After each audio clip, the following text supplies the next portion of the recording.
pas? Voici Florence. Et voici Samira qui sont artistes comédiennes.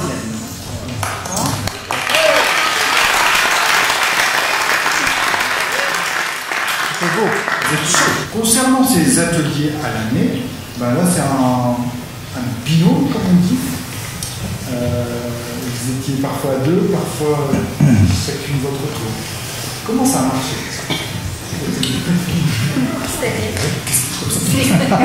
On n'avait pas répété cette question. Ah, l'idée du binôme. L'idée du binôme, c'est, bon, déjà, matériellement, pratiquement, c'est pour être là toutes les semaines, parce que nous, on a des spectacles, on va un peu loin, voilà. Donc, on n'est pas tout le temps là, donc ça permet d'assurer toute l'année l'atelier. Et l'intérêt aussi, c'est qu'on n'a pas forcément la même entrée sur les choses. Moi, je vais être plus sur le travail de... Enfin, ça se rejoint. On va dire que s'il y a des petites différences, moi, je vais être plus sur une entrée sur le jeu, l'intention, voilà, par rapport à la scène, par rapport à ce qui se passe avec son partenaire, l'émotion, la gestuelle. Et Samira, dans la même chose, va pousser peut-être plus les images, la gestuelle. À un certain moment, elle a plus une vision en images. Voilà. Donc du coup, au moment où on construit, à partir de janvier, sur le premier trimestre, on cherche un peu tout azimut, on se rencontre, on fait des impros, on travaille plein de petites choses. Et à partir de janvier, on travaille sur un thème, et puis voilà, ça permet de compléter la construction des choses avec les propositions des personnes qui participent à l'atelier. Voilà. Ça va bien, je suis bien, moi j'écoute. Sinon, vous dire pour le thème, on peut peut-être dire sur le thème. On a travaillé sur deux parcours parallèles, deux histoires. On a mêlé l'histoire de deux garçons qui n'ont pas du tout la même entrée dans les choses, dans la vie. On est parti sur le thème des chemins de la liberté, des chemins de liberté. On est parti de documentaires sur les enfants, leur difficulté d'aller à l'école dans certains pays. Voilà, on a parlé de tout ça. Et on a relié deux histoires, celle de Salvador, qui effectivement, lui, est plutôt du côté de l'Amérique du Sud, et pour qui c'est pas gagné de faire des études, c'est pas du tout gagné, vous verrez, dès sa naissance, c'est pas gagné. Et ça va être une bataille, une curiosité, une ténacité qui va l'amener, voilà, à l'accès aux études, à la culture. C'est un texte de Suzanne Lebeau, auteure québécoise. Et parallèlement à ça, avant, vous allez voir l'histoire de Kevin. Donc c'est Holden de Fanny Chiarello. Kevin qui vit dans une banlieue et pour qui la bibliothèque n'est pas vraiment un lieu de culture, d'ouverture, mais plutôt un lieu où c'est chauffé et où c'est gratuit. Donc pendant les vacances, vous allez voir qu'il se retrouve dans une situation où il ne peut pas être chez lui. C'est un endroit qui est bien, mais pas forcément pour se cultiver. Et lui, il va donc à un reculon vers la culture, mais il va y être poussé. Vous allez voir de quelle manière. Donc voilà, il y a un texte un peu plus intimiste, un autre un peu plus poétique et l'autre un peu plus ludique. Voilà. Ce qu'on voulait juste vous dire, parce que je vois il y a des jeunes aussi, juste un code, comme on est en atelier, qu'on n'a pas envie qu'il y ait de grands rôles et de petits rôles. Surtout dans la première pièce, vous allez voir plusieurs personnes jouer le même personnage. Et notamment, on s'est amusé à ce que dans une même scène, il y ait deux personnes pour jouer le même personnage. Donc vous allez voir deux personnes. En fait, c'est écrit pour un personnage, Kevin, mais il y a deux comédiens qui jouent Kevin dans la scène. Vous les repérerez physiquement, ils ont des codes, ils ont des choses un peu pareilles, notamment un petit bonnet. Donc voilà. Donc ne soyez pas troublés, c'est bien un seul personnage, mais l'exercice de jouer à deux le personnage, c'était intéressant aussi sur le travail de jeu, d'écoute. Voilà. C'est tout. Très bien. Vous avez la régie? Oui, on y va. Les 5 lettres à tous les comédiens. Du plaisir. Allez, à tout à l'heure.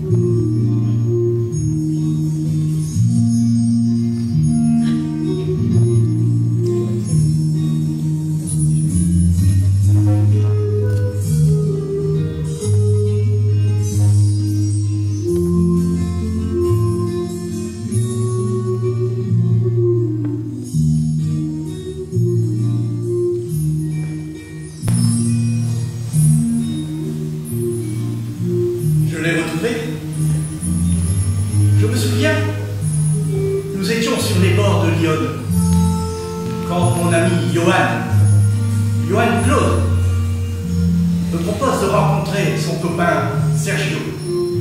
Sergio Morao. Sergio, c'est un poète, un conteur, un écrivain. Chez lui, mes yeux se fixent sur une étagère. Elle est là. Oui, elle est là. Je la reconnais. C'est elle. C'est ma boîte. C'est ma boîte à secrets. Sergio, étonné de mon admiration pour elle, la prend et me la donne. Elle est lourde. Elle contient des petits papiers griffonnés, des lettres, des photos. Mais surtout, elle est pleine de secrets. Des secrets de vie, des chemins de vie, des chemins de liberté, découverte, des chemins d'école, de culture. Kevin, 14 ans.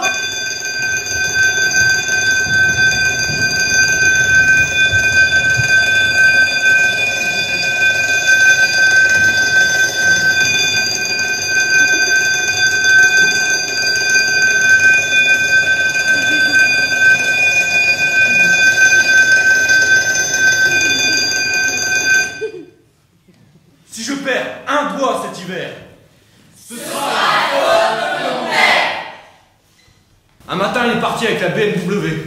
On ne sait pas où. Ni pour quoi faire, ni quand il reviendra. C'était il y a déjà 2 semaines. Depuis qu'il est parti, c'est ma mère qui choisit les feuilletons l'après-midi.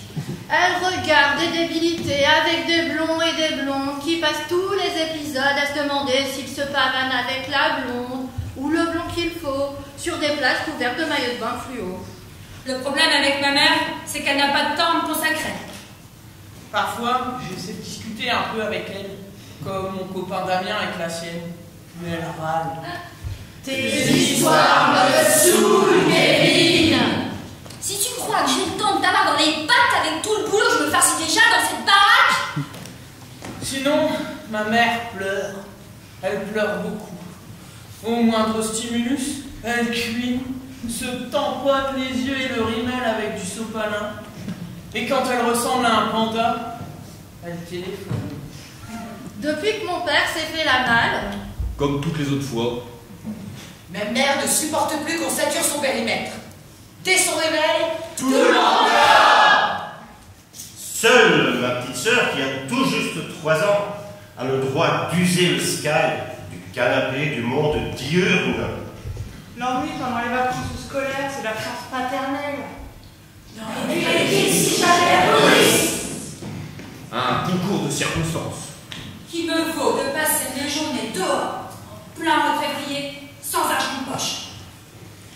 j'ai un trou dans mon camp. Personne avec qui jouer. J'en viendrai à regretter le collège. C'est tout juste si je n'ai pas de franchir le portail, De me coller au radiateur sous le tableau des verbes irréguliers. Ou la carte de France avec ses reliefs vert foncé. Si mon père ne rentre pas bientôt, je vais finir avocat médecin avec des lunettes rondes.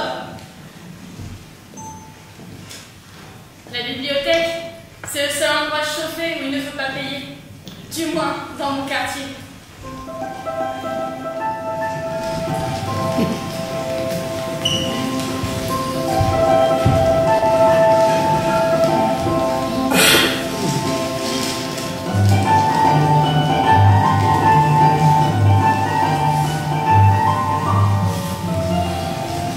La bibliothèque a une porte d'entrée et une porte de sortie.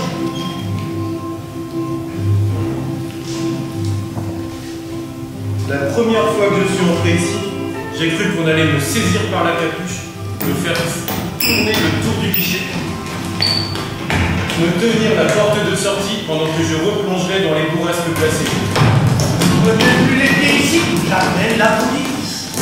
J'avais intérêt à ne pas me faire remarquer si je ne voulais pas être démasqué tout de suite. J'ai enlevé mon bonnet, par réflexe. L'atmosphère feutrée de l'église, de la bibliothèque me rappelait l'église. Je craignais si fort d'attirer l'attention que je cherchais machinalement un portable à éteindre dans les poches et les coupures de mon anorak. Mais je n'ai pas de portable. À part un écran télé tout plat de la taille d'une fenêtre, aucune technologie plus évoluée que le robinet n'a jamais pénétré chez nous. Et contrairement à ce que pense Marin, Professeur de français. ce n'est certainement pas une console de jeux vidéo qui me détourne les limites. Pour un dépaysement total, je ne pouvais trouver mieux qu'une bibliothèque ou une salle de jeux vidéo. Mon budget de pièces jaunes raflées dans les poches parentales m'empêchait d'avoir à choisir. Bonjour, bonjour. Bonjour. Bonjour. Bonjour. Arrivé sur la place, je suivais les panneaux jusqu'au vélo.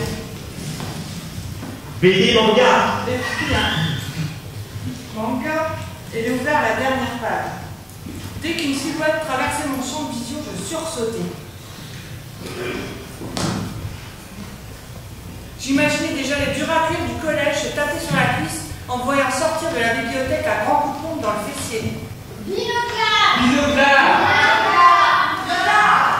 Les duracures du collège appellent binoclard ceux qui lisent autre chose que les revues cochonnes de leur père. Eh ben, quoi? Je terminais mon manga sans que personne ne soit venu me passer les menottes ni me demander ce que je faisais là.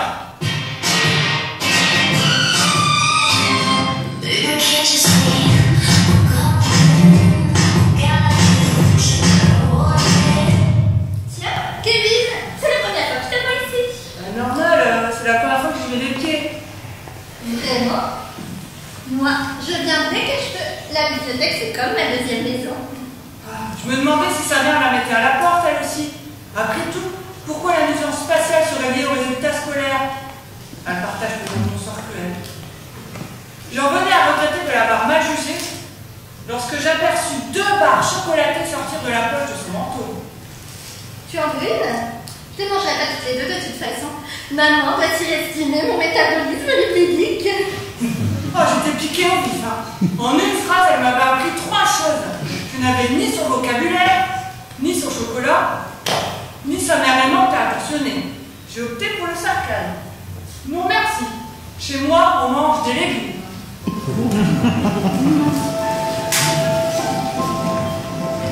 Bonjour, bonjour, bonjour.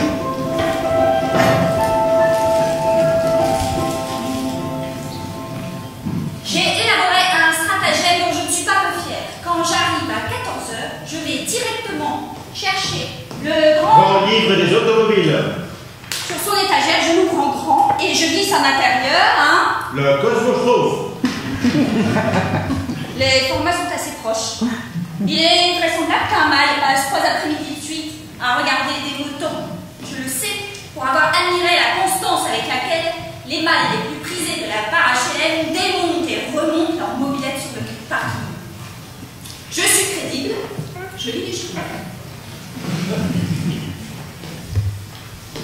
D'ailleurs, les petits bonshommes bleus m'aident à oublier les brutes.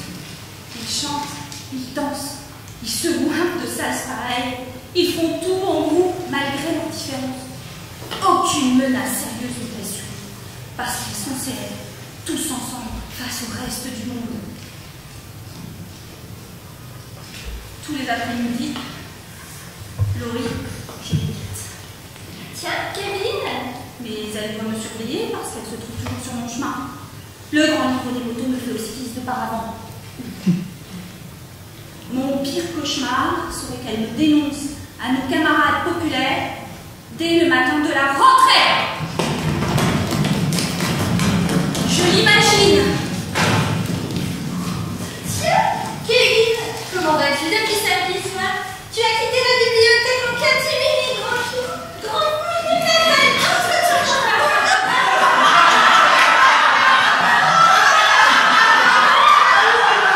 Mais là, je suis foutue. C'est sans doute une plaisanterie. Une réclamation,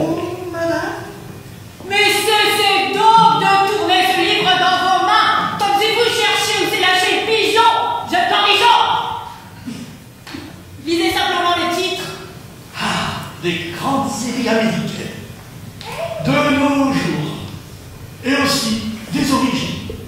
Mais je ne savais pas qu'on pouvait trouver des trucs intéressants ici. Est-ce vous qui avez commandé cette ignominie? Ne dites rien, votre regard contrit vous dénonce. Non, ce n'est pas moi. Ce n'est pas moi. Votre politique d'acquisition, monsieur, si elle mérite ce nom, encourage le lecteur à la passivité mentale. Elle introduit l'ennemi dans nos rangs et ça, un demi-siècle de résistance intellectuelle. Ce n'est pas moi. Ce n'est pas moi qui ai fait la commande. Ouais. Vous savez ce que vous faites, petit renégat? Vous saupoudrez notre pain quotidien de membrana, de bibliothèque. Je vais appeler mon directeur.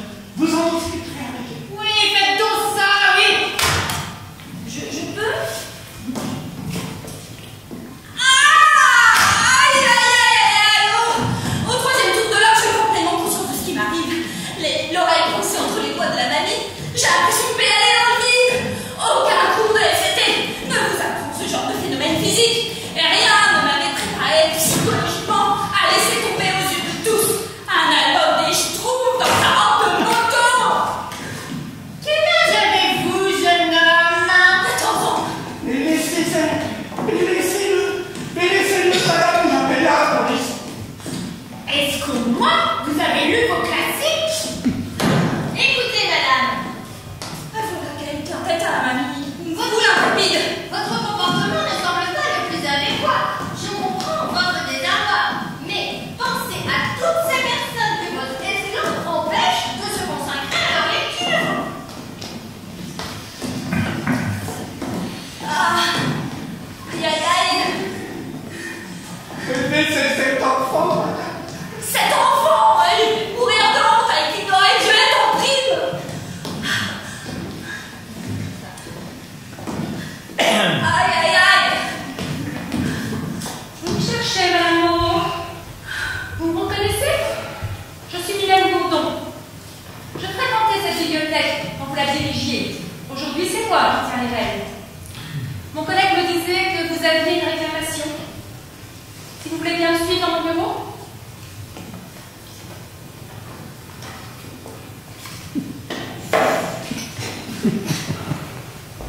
Je me ramasse. Je me fais quand je me redresse. Je vois le riz. Il regarde avec des yeux si écarquillés. On a l'impression qu'il vont lui sauter de ses orbites. Je ne retournerai plus jamais à la bibliothèque.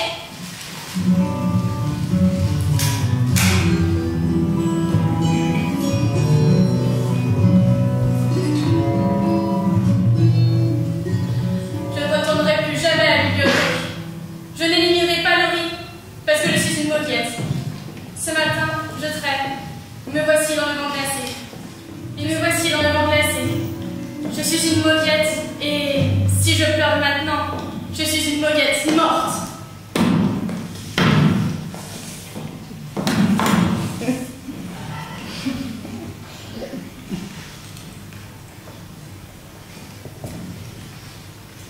Viens.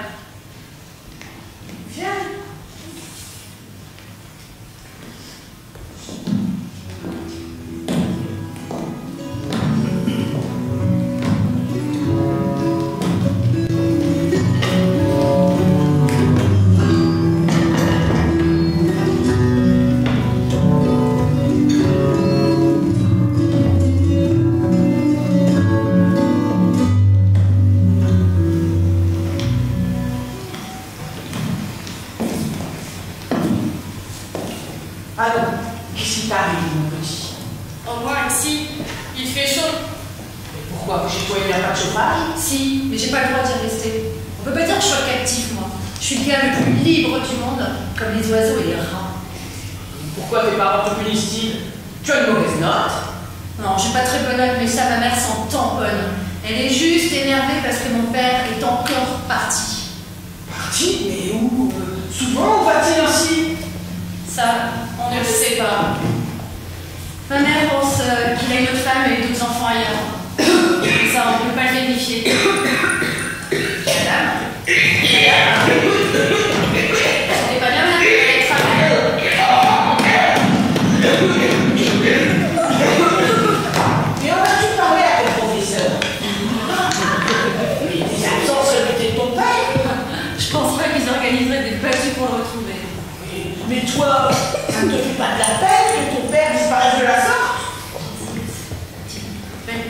foulure.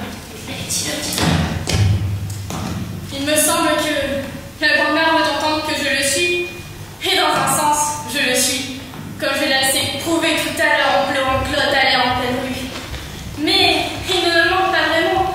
Pour commencer, quand il n'est pas là, je ne me prends pas de raclée sous prétexte que je ne suis pas le fiston de ses rêves. Mais dans un sens, s'il était là, notre mère ne cracherait pas ses cordes vocales sur nous. Elle ne nous flanquerait pas à la porte sans gants ni cagoule, à choisir entre les courants d'air glacé ou les risques de représailles collégiales pour cause de bibliothèque. Ma petite sœur Eva, c'est la seule personne de ma famille qui me manquerait vraiment.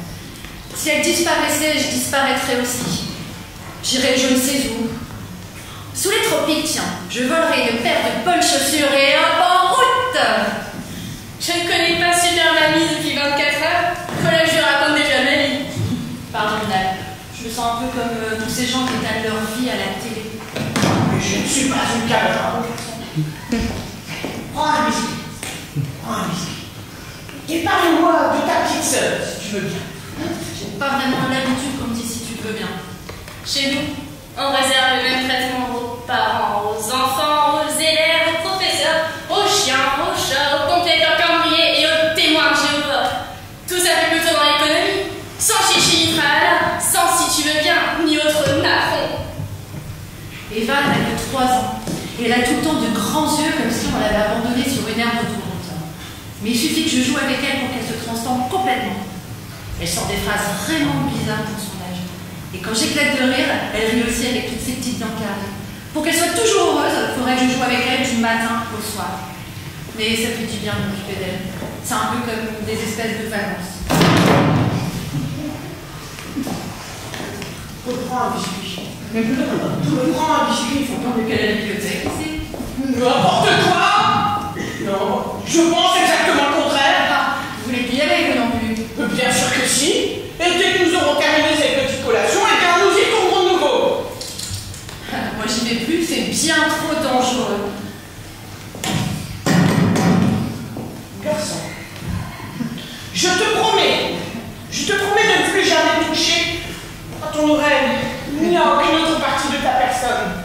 Certes, je suis d'une nature plutôt sanguine, mais je tiens toujours mes promesses. Je vais tâcher de procéder différemment pour œuvrer à ton élévation spirituelle. Mais c'est pas vous dont j'ai peur, sinon je serais pas venue ici. Et de quoi as-tu peur alors? Après tout, j'avais tellement besoin de me confier. Si elle éclate de rire chaque fois que je prononce le mot schtroumpf, je n'aurais qu'à partir en courant et faire en sorte de ne plus jamais croiser sa route. Alors, je vais lui dire de quoi j'ai peur. Je vais me libérer de mon secret. Après tout, ce sera déjà ça.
Moi, je positionne Passion d'amour. bien en face de ma tête pour assister à la scène sans être vu. Maintenant, mon allié doit être en train de demander à l'ennemi ce qu'elle lit de beau, comme le veut notre plan. Laurie referme son livre pour lui montrer la couverture. Ma coéquipière se lance dans un commentaire. Ça dure plus longtemps que prévu. J'espère que je ne me suis pas dégoté une acolyte malade d'Alzheimer et qu'elle se rappellera du but initial de la manœuvre avant que j'ai fini de tourner toutes les pages de coup de foudre sur un yacht. Enfin, Laurie me lance un regard étonné. La facette semble se dérouler comme prévu et j'imagine ce qu'est en train de dire Super Mamie. Je suis enchanté de constater que l'on trouve ici des jeunes gens cultivés. Vous voyez ce jeune homme là-bas, il s'appelle Kevin et j'ai eu le bonheur de faire récemment sa connaissance. Il a des goûts littéraires très fins pour son âge et une grandeur d'âme telle qu'avec humilité, il vient chercher ici des ouvrages susceptibles d'éveiller la curiosité de ses frustres frères et sœurs. Ainsi, il emprunte pour son frère un livre sur le loto, dans le but de l'amener à des lectures plus nobles. Tel que le traité du zen et de l'entretien des mobilettes de Robert Pirsig. Et pour sa petite sœur, un volume des Schtroumpfs dont il a pris la peine de sélectionner le volume le plus à même de la préparer à l'exhaustive galerie que développe Balzac dans la comédie humaine. Bien que je me souscrive totalement à sa démarche, je dois lui accorder le mérite d'essayer et je vois en lui un résistant de ma trempe, de sorte que je le respecte, malgré les divergences de méthode. C'est qu'elle a de l'imagination, Dame Chamallow. Pas du discours qu'elle a préparé, mais je lui fais confiance. J'épie. Laurie plisse les yeux et tire le cou vers moi à la manière d'une tortue. Je me demande si elle peut lire d'aussi loin le titre de mon paravent et s'il y a le moindre danger que d'ici 10 jours elle dénonce au collège mon petit faible pour l'amour des tropiques. Je vais mourir ce jour. Je vous l'avais dit, c'est la honte absolue, ce titre bidon. La honte absolue, Cornichon, c'est de tenir ton livre à l'envers. Oh merde.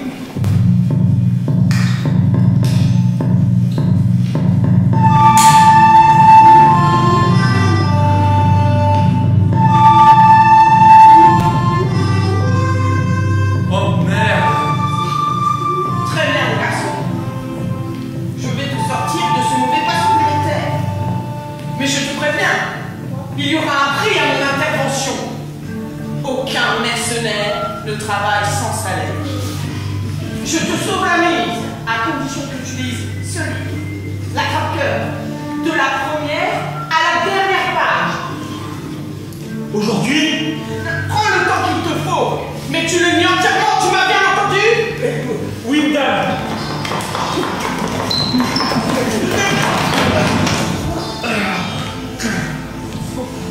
Qu'est-ce qu'elle va encore inventer?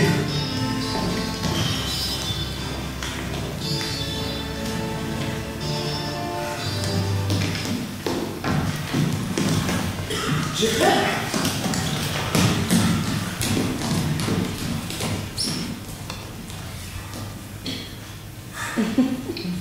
Même pas mal, même pas peur.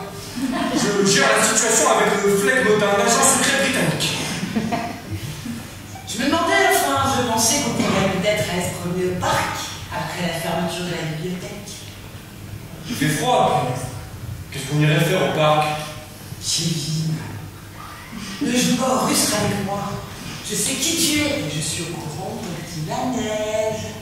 De quoi tu parles? Je sais que tu m'aimes bien, que tu as choisi ce banc pour pouvoir me contempler. J'ai vu avec quelle attention tu l'as fait, au point de ne pas te rendre compte que tu tenais ton livre à l'envers. C'est tellement mignon. Hein? T'inquiète pas, je t'aime bien aussi. Non! Tu ne fais pas ça! Super Mamie! Ne pas me faire pareil! Que je résume ma situation. fait 3 fois le tour du parc avec la première de la classe. Un livre au titre rose bonbon sous le bras. Je dois faire semblant d'avoir le béguin pour elle, sinon la rumeur que je ne sais pas lire ne tardera pas à se répandre. Dans notre collège, il est mal vu d'aimer les bouquins. On ne veut pas savoir lire tout aussi savant. Subtil dosage. Je dois faire semblant, je dois faire pénétrer chez les touchards. Incognito. Livre que Superman a emprunté pour moi. Si quelqu'un le fout, et par-dessus marché lui son petit gros, qui sait si je pénétrerai pas la tâche avant la majorité? Je dois sur lui. Si je ne donne pas ma part du contrat, Superman m'écrit dans sa nourrice. Et je retourne à la case départ. Sur le programme du collège.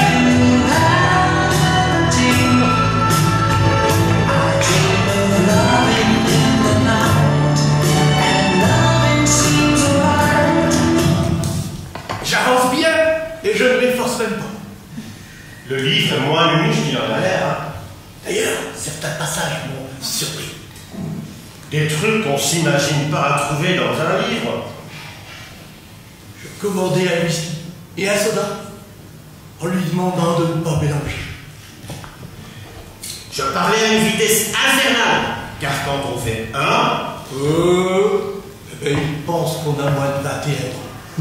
et il refuse de vous servir des boissons alcoolisées. Ouais, j'aime bien ce passage en vérité. Après l'avoir lu, j'ai imaginé que moi aussi, je pouvais me faire la malle et me prendre une chambre d'hôtel tout seul. Ouais, si j'avais de l'argent. Quoiqu'ici, il n'y a pas des hôtels comme à New York. Avec des boîtes de nuit et des filles. Et un orchestre. Par contre, ici, on est majeur avant d'avoir 21 ans. Pour peu qu'on y prenne très vite. À 15 ans, on peut entuber le serveur. Et siffler des whisky. Ouais. Ah. Au comptoir du Formule 1. Sans toute quiétude. Ouais. Ah. Ça, pour me faire rêver, ça m'a fait rêver. Ouais, mais je me sentais coupable. Parce que ce Holden Caulfield est bien loin du petit-fils idéal. Et finalement, je me suis demandé comment Super Mamie Irène avait pu apprécier ce bouquin où tout est dit au travers des mots à lui.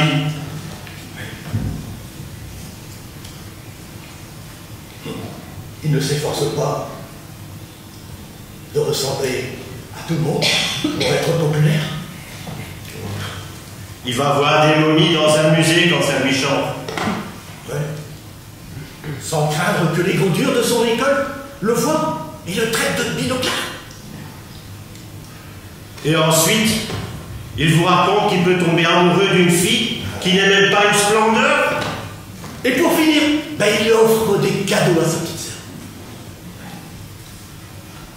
Même s'il a des envies d'adulte, comme boire de l'alcool.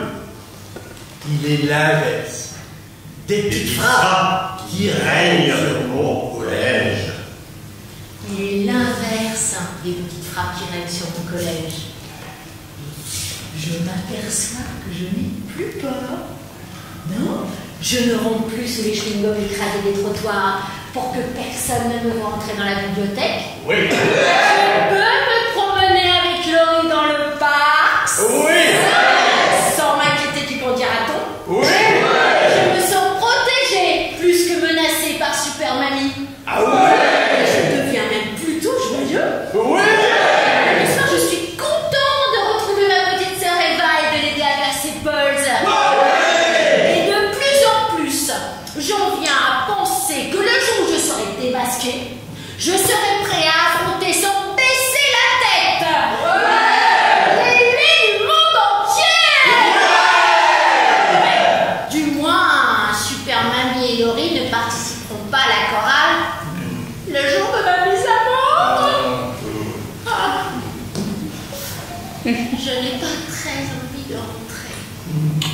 Non, mais je n'en fais pas non plus de maladie.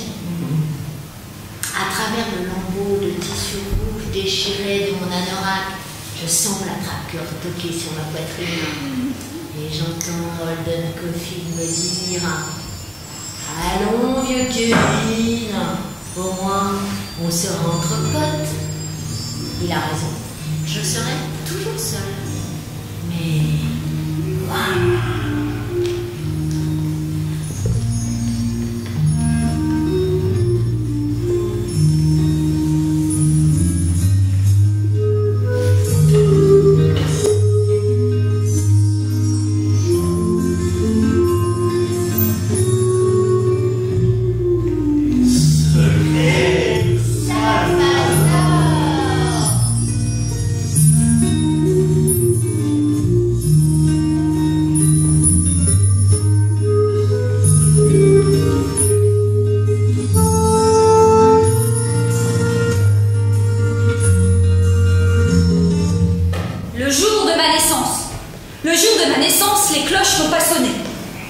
Je suis né dans les montagnes, à l'ombre des eucalyptus, juste sous le soleil et le ciel.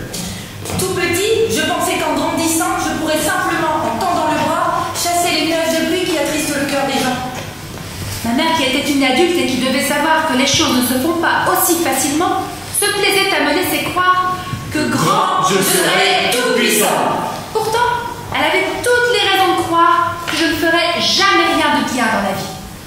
Je suis née si petit et si poilu qu'on a dit à ma mère qu'elle avait accouché d'un cochon d'Inde et qu'elle avait dû faire une faute très grave pour qu'un si grand malheur arrive.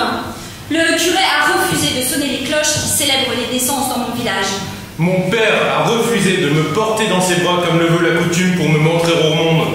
Il avait peur de moi et pensait secrètement qu'il ne pouvait pas être le père d'un bébé aussi laid et aussi étrange.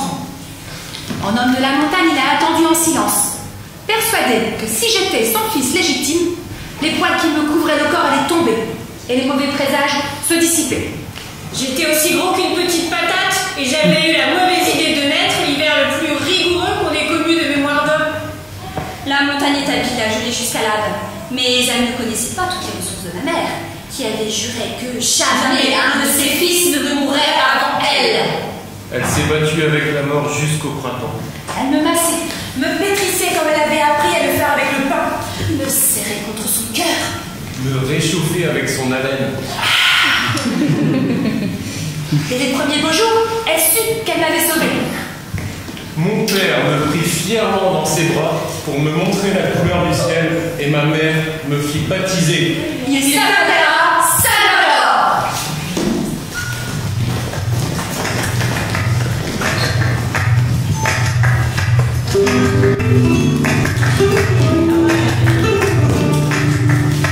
Les dimanches de Benedicta.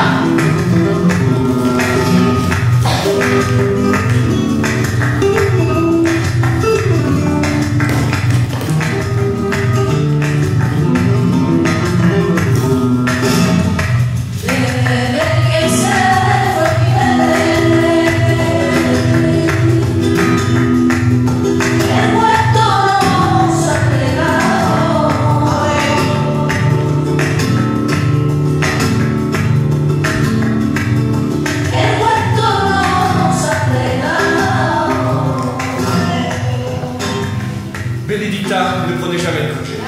Les vêtements se salissent même le dimanche. Ces jours-là, elle se levait plus tôt et gardait pour nous toutes les heures de la nuit. Nous savions que l'heure de la promenade était arrivée, quand mon père plongeait sa main dans la boîte en fer blanc, où ma mère mettait toutes ses économies. 18, 19, 20 sols. Tu crois que c'est assez? Il faut garder de l'argent pour les études de nos enfants. Elle était finouche et elle nous aimait passionnément. Ma mère savait que l'école nous protégerait de la montagne et de la misère.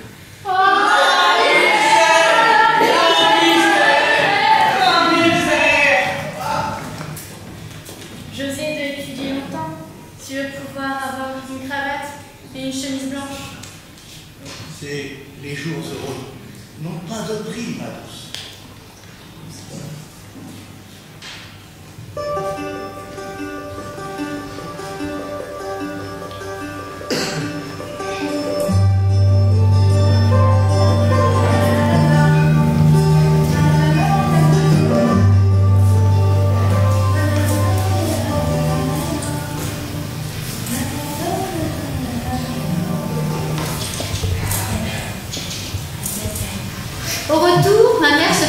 jardin.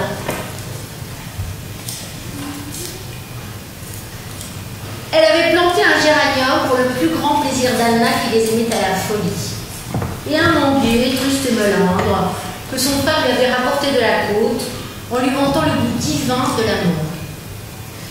Il faut nourrir l'âme et le corps.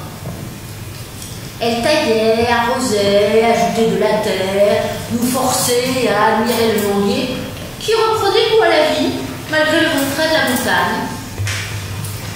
L'année prochaine, nous mangerons des mangues pour le dessert. Maman, à quoi ressemblent les mangues? Ah, c'est pas d'aussitôt. Tu le demanderas à ton oncle Eduardo quand il reviendra de la ville. Anna voulait que ma mère lui raconte la couleur des mangues. Eduardo dit que les mangues ont la couleur de l'or qui n'a pas encore été lavé. Et Teresa voulait dire ce que voulait dire. Elle voulait savoir ce que voulait dire un goût divin. Quand notre manguier produira ses fruits, je répondrai à toutes vos questions.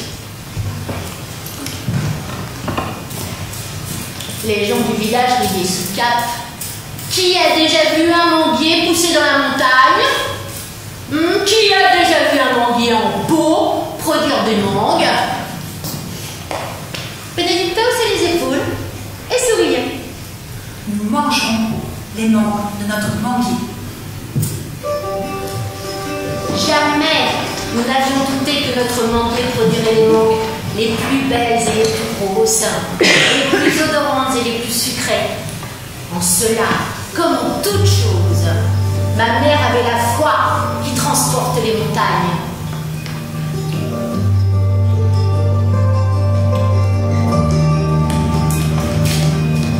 Comment j'ai appris à lire?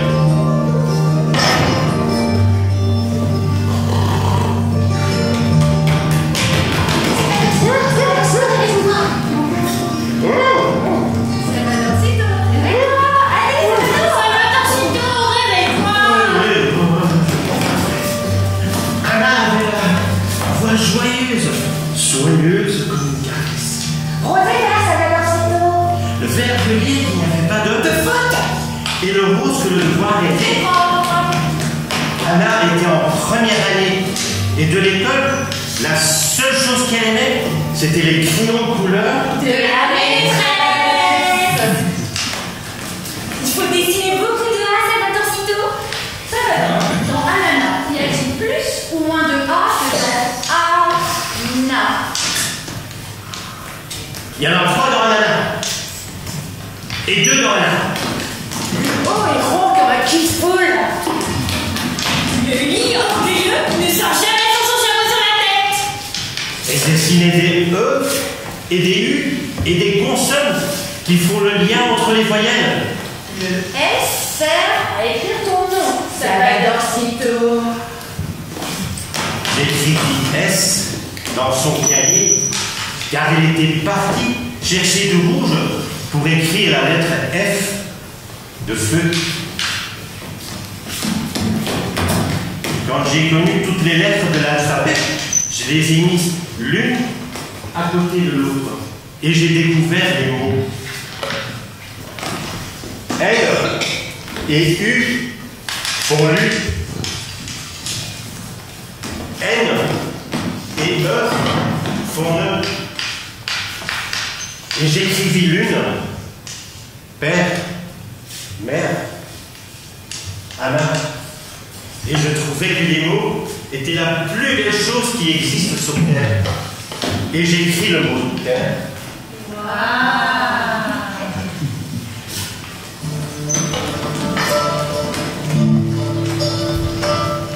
Sur la pointe des pieds, je sortis et décidai d'aller à l'école chercher une réponse à mes questions.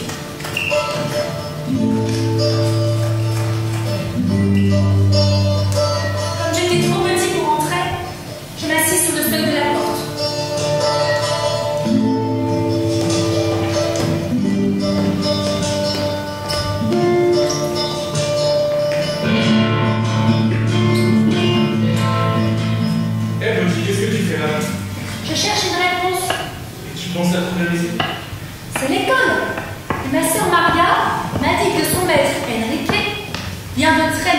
et qu'il sait tout. Enrique, c'est moi. C'est vrai que je viens de loin, mais je ne sais pas tout. Pose-moi ta question, je verrai si je peux y répondre. Je veux savoir si on vient au monde riche ou si on peut le devenir. C'est une grande question pour un si petit homme. Tu connais la réponse? Il n'y a pas de réponse à ta question, petit. Et mon histoire m'a appris que l'on peut venir au monde riche sans forcément vouloir vivre avec la richesse. Viens me voir après l'école. On cherchera dans les livres et tu trouveras peut-être la réponse. Sinon, tu apprendras. Certains disent que le savoir est la plus grande richesse de l'homme. Après l'école? Oui, n'oublie pas, tu demandes Enrique. Le savoir est la plus grande richesse.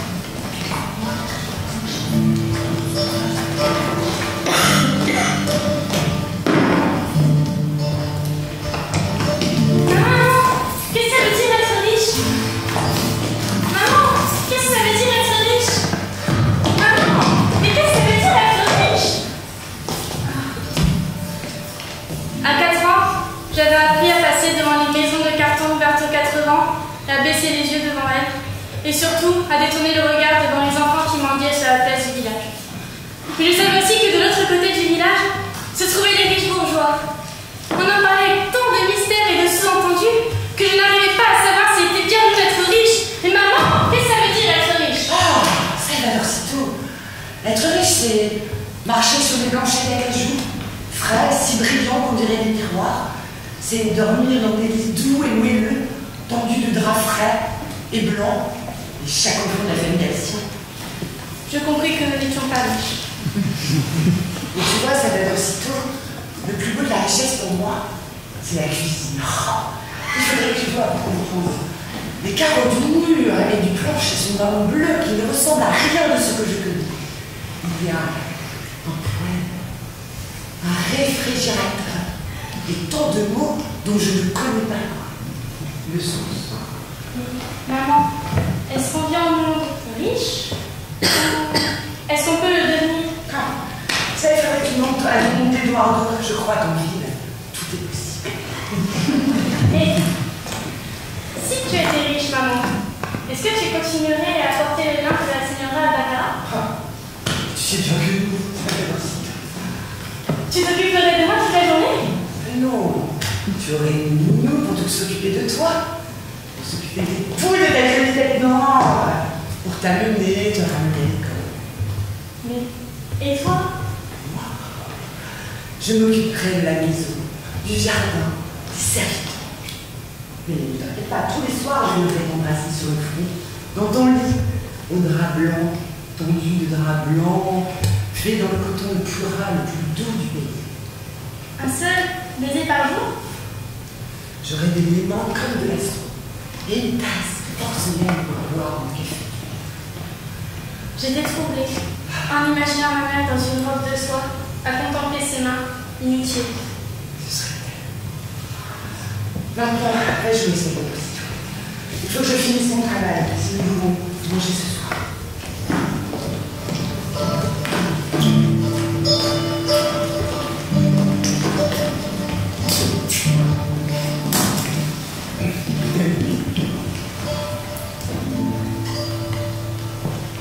Tu as déjà vu la mer, maman? Je ne suis jamais descendue de la montagne, Salvador. Tu ne trouves pas étrange qu'un aussi petit mot fasse la pluie et le beau temps sur la terre?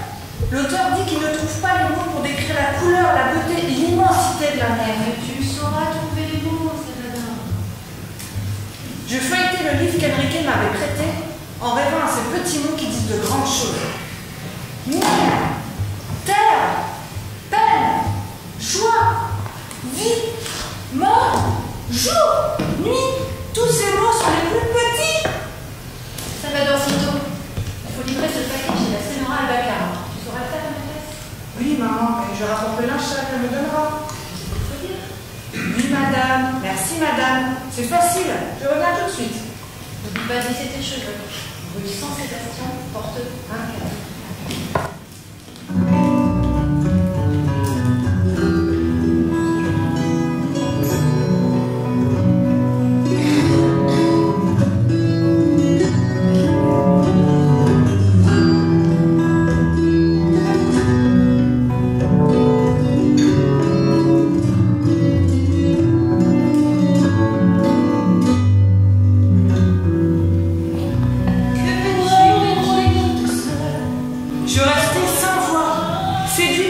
sœur a le ton du parfum de la plus belle des fleurs. Pourquoi gardes-tu les yeux fermés? Parce que je ne veux pas mourir. Tu as donc si peur de moi? Teresa dit que des hommes sont morts à vous regarder. Teresa? Ma grande sœur, qui a décidé d'être aussi belle que vous et de faire mourir les hommes d'amour. Tu peux ouvrir les yeux, petit. Il n'y a aucun danger. La lumière de l'après-midi éclairait devant moi un jardin fabuleux et devant moi la plus belle des fleurs, la Señora Bianca Albacara. Comment t'appelles-tu, petit? Salvador, parce que ma mère m'a sauvée. Mais Salvador veut dire sauveur, non? Comme il n'y avait pas de prénom, pour le dire exactement, elle a choisi Salvador. Tu crois que les personnes ressemblent à leur prénom? Oui, on vous appelle bien Bianca Albacara, de peau plus blanche que vous. Je n'ai jamais vu. Tu parles comme un poète, petit. Je serai écrivain. Écrivain? C'est ma mère qui le dit et elle se trompe jamais. C'est un beau métier. Enrique dit que l'écrivain peut raconter tout ce qu'il voit. Je dirais que Teresa avait raison. Ah non, elle avait tort, petit. Tu n'es pas mort. Pourtant, pendant quelques secondes, j'avais eu envie de mourir. Tu peux revenir quand tu veux, petit. Tu gères les poètes et tu me raconteras les histoires de Teresa. Salvadorcito, je grave ton nom dans ma mémoire. En rentrant chez moi, j'écrivis ma première lettre d'amour qui commençait ainsi. Bianca Albacara, je grave ton nom dans mon cœur.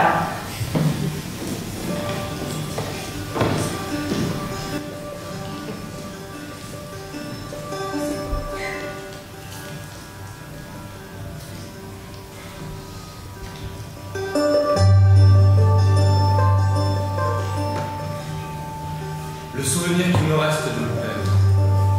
Papa, je peux venir avec toi? Pas ce soir, Salvadorcito. Mais si tu vas ramasser du bois, je peux t'aider. Là où je vais, il n'y a pas d'eau.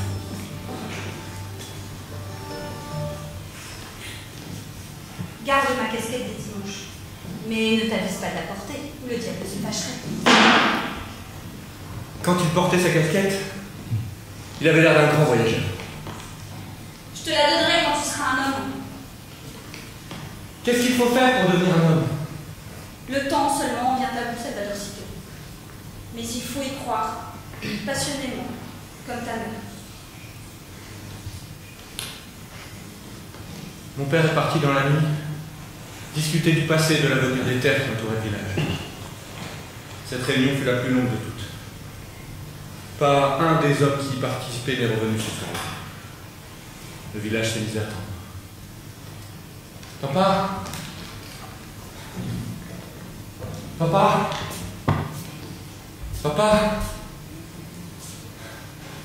Je l'appelais tout bas, plusieurs fois par jour. J'écrivais le mot devant la maison, sur les murs, convaincu qu'il ne pouvait pas ne pas l'entendre, et qu'il viendrait nous surprendre un matin, avec une cruche pleine d'eau fraîche. Mon père a disparu comme un fantôme, par une nuit noire, sans lune et sans étoiles.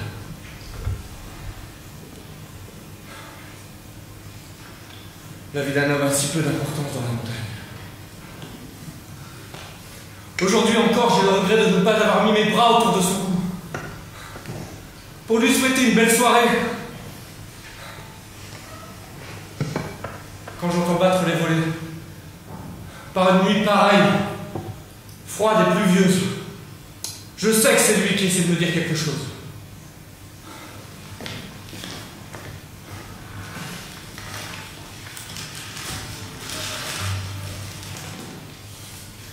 Le quotidien de la Syrah, 18 mars.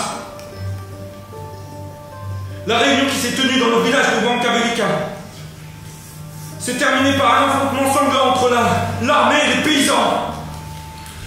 Il y a eu 12 victimes. Une autre page du journal donnait la liste des morts.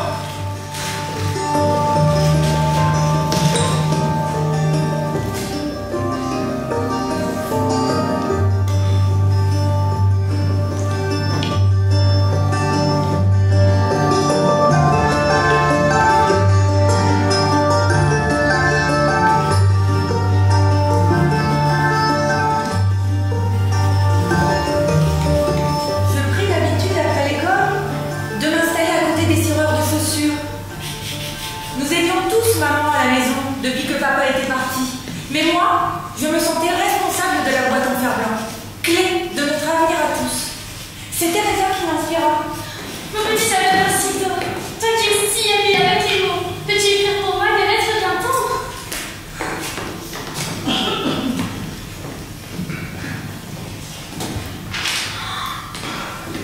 J'avais trouvé un métier, écrivain public.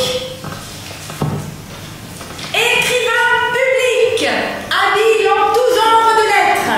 Je vous ferai aimer la plus farouche et réglerai d'un coup de plume les affaires qui troublent la paix de vos dimanches.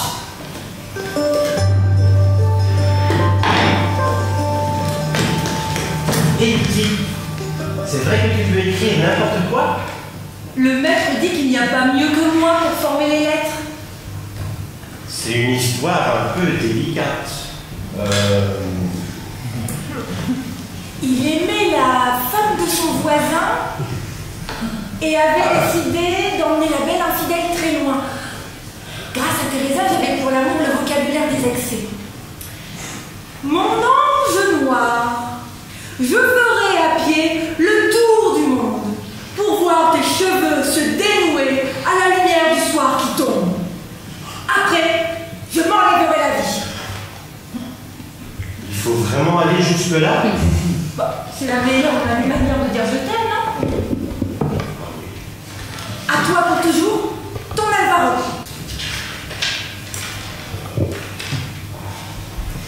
C'est magnifique. Tu l'as bien mérité, petit. Tiens, c'est pour toi. Il me donna le double de ce que je lui avais demandé et me fit une réputation si grande que j'eus bientôt des clients en ligne et des sous plein les poches que je glissais en cachette de ma mère dans la boîte en fer blanc.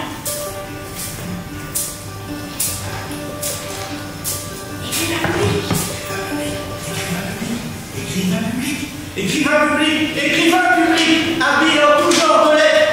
Écrivain public, écrivain public.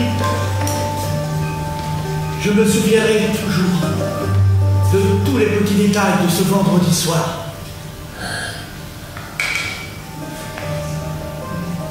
J'écrivais une lettre qui racontait le combat de mon père. L'homme me racontait son bout de terre qu'on lui avait volé. La faim de ses petits. Monsieur? Le froid de la nuit. Monsieur, vous avez encore le temps? Je sentis mon cœur basculer dans mes talons. Maman! Mais maman, qu'est-ce que tu fais là? Salvador, c'est à moi de te demander ce que tu fais là. Je suis écrivain, comme tu l'as dit. J'ai dit aussi que les enfants de 7 ans ne traînaient pas dans les rues le soir. Mais je peux t'aider, maman. Je peux t'aider. Ce n'est pas à toi de le faire. Rentre tout de suite à la maison. Elle rougit de nouveau. Et je compris que sa peine de voir son fils traîner dans la rue se doublait de la peine de voir son secret découvert. Elle nous avait si bien cachés qu'elle ne savait ni lire, ni écrire. Bien. Nous n'avons pas dit un mot jusqu'à la maison. Le silence pesait entre nous, avec tous ces secrets que nous nous étions faits.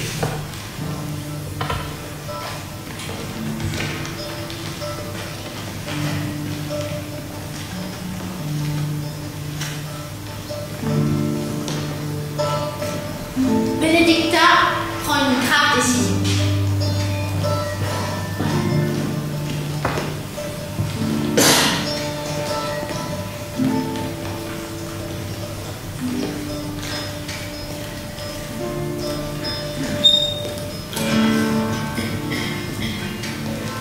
Maman rentra au milieu de la nuit. Son sourire brillait comme une pleine lune. Salvador Cito, demain tu vas partir pour la ville, dans un collège où tu apprendras tout ce qu'il te faut pour devenir écrivain. Enrique a trouvé le meilleur collège. Il dit que tu y seras très heureux. Et je ne veux pas partir, maman, je veux rester avec toi, ici, avec mes sœurs, avec toi. La señora Albacara va payer pour tes études. Tu lui devras une reconnaissance éternelle. Et j'ai de l'argent pour mes études. Écoute, maman. Écoute. Salvatore Cito, il y a juste de quoi payer les provisions pour le voyage. Des mois de travail honnête pour en arriver là. Benedicta avait quêté un avenir pour son fils. Viens, mon petit. Demain sera une marche.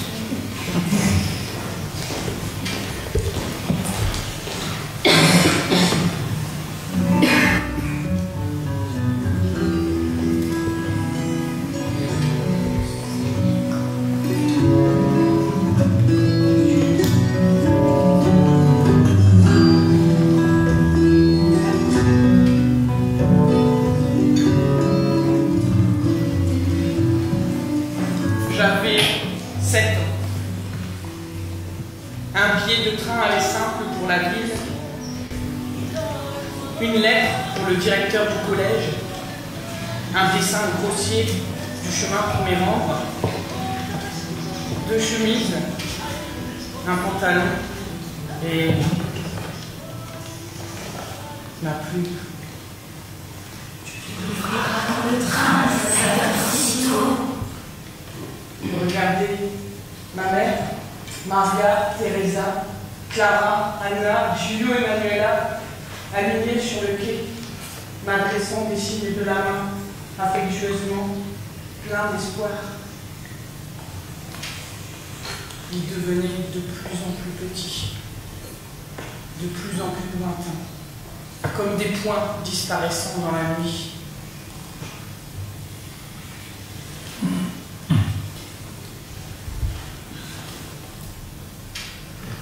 Du pain et de la viande. Maman a trouvé de la viande, tranchée, si fine. Des lettres de Maria, Teresa et Clara, des mèches de cheveux de Manuela et Julio, des dessins d'Anna et une photo de ma mère dans les vêtements qu'elle portait hier. Pour me donner le courage de devenir grand, ma mère avait vaincu sa peur de photographe qui vole les âmes, disait-elle. J'en eus une immense bouffée de tendresse. Tu seras fière de moi, maman.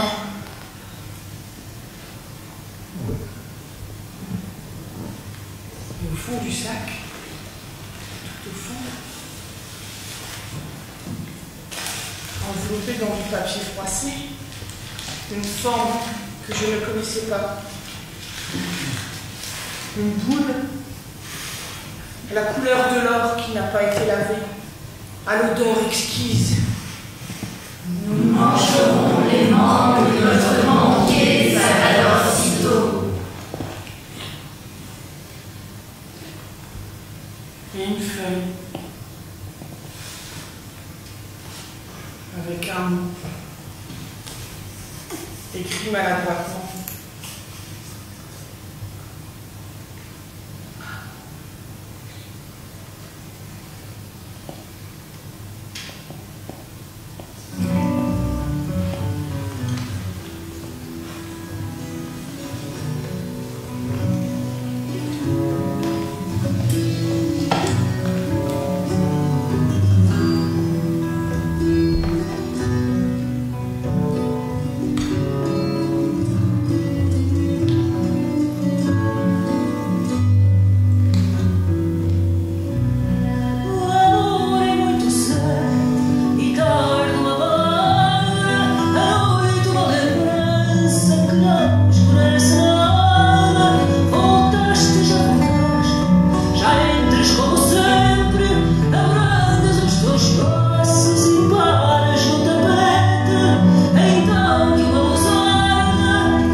Mais non, ça va être obligé de vous embrasser. Donc Florence, tout à l'heure, et Samira, nos patientes professeurs durant cette année de travail.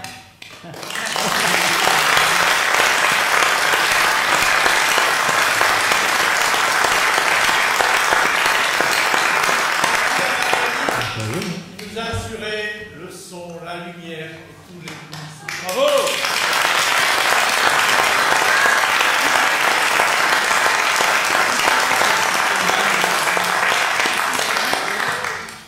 Alors, je ne sais pas si vous voulez jouer au jeu des questions et tout ça. on aime bien ça. Je leur demande. C'est comme ça pour les enfants et les ados, donc ils veulent aussi. Juste 5 minutes. Alors vous intervenez si vous avez envie de poser des questions à tout moment pendant ces 5 minutes d'échange. Est-ce que vous pouvez dire à ceux qui se demandent ce que vous faites pendant l'année, donner des exemples de ce que vous faites? Est-ce que vous avez commencé à répéter tout de suite, arrivé fin septembre? Qu'est-ce que vous avez fait? Désolé pour ceux qui ont déjà entendu ça hier. Et on commence à travailler sur de l'improvisation. Et d'ailleurs, Florence et Samira s'inspirent beaucoup de cela pour effectivement après nous positionner, je veux dire, au niveau de la question. D'accord. Et alors, qu'est-ce que vous avez fait? Quelques petits jeux, exercices aussi, à part les impros? Les jeux d'écoute.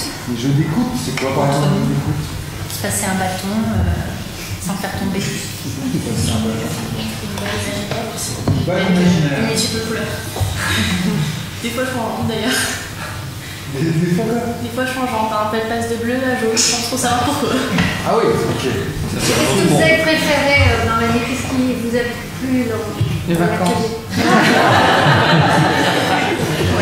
Alors, vous avez préféré? Moi, les textes plutôt que l'impro. Les textes? Ouais, aborder vraiment les textes.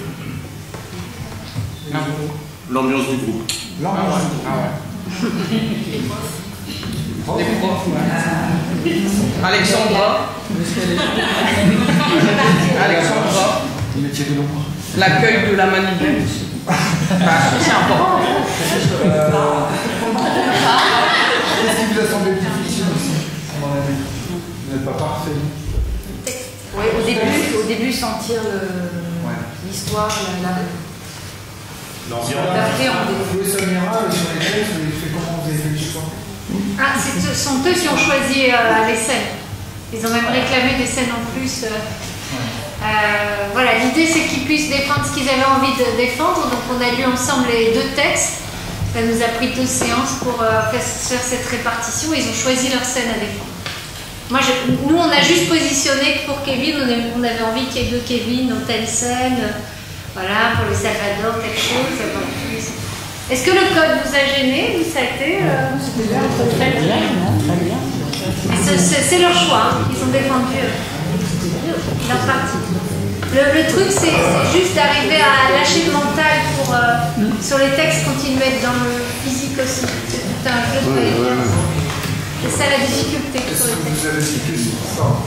Non, ce qui était difficile, c'était aussi d'arriver à se remettre dans la même énergie pour les personnages. Comme on joue tous le même personnage, d'avoir tous la même idée en tête. Ça, c'était pas facile. Et alors, je pense que vous avez fait une bonne seconde. Oui. Est-ce qu'il y en a qui ont fait une bonne? Oui. Essayez de faire un peu Il y avait du rythme en tout cas. Ce qui est rare. Il y a un petit relâchement, c'est comme ça, c'est une voix qui est terrible. Même quand on ne peut pas comment on se dit, ah, bah, c'était une soirée. Ouais, mais on a eu le coup de fouet avant la fin. Ouais, c'est bien. On a eu les coups de fouet là-haut. Donc, le premier texte, Kevin et compagnie, c'est un roman.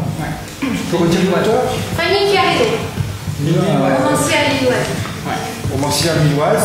Deuxième texte, Salvador, comme son nom n'indique pas, c'est québécois. C'est Suzanne Lebeau, c'est notre grande chérie. On a monté 5 textes, on l'a créé il y a 10 ans, on a créé le spectacle. Samira qui est dedans. J'ai mis en scène avec eux. Donc c'est toujours émouvant d'écouter ce texte-là qui est assez touchant. Est-ce que vous avez des questions? Vous avez vos papiers de crayon pour les autographes?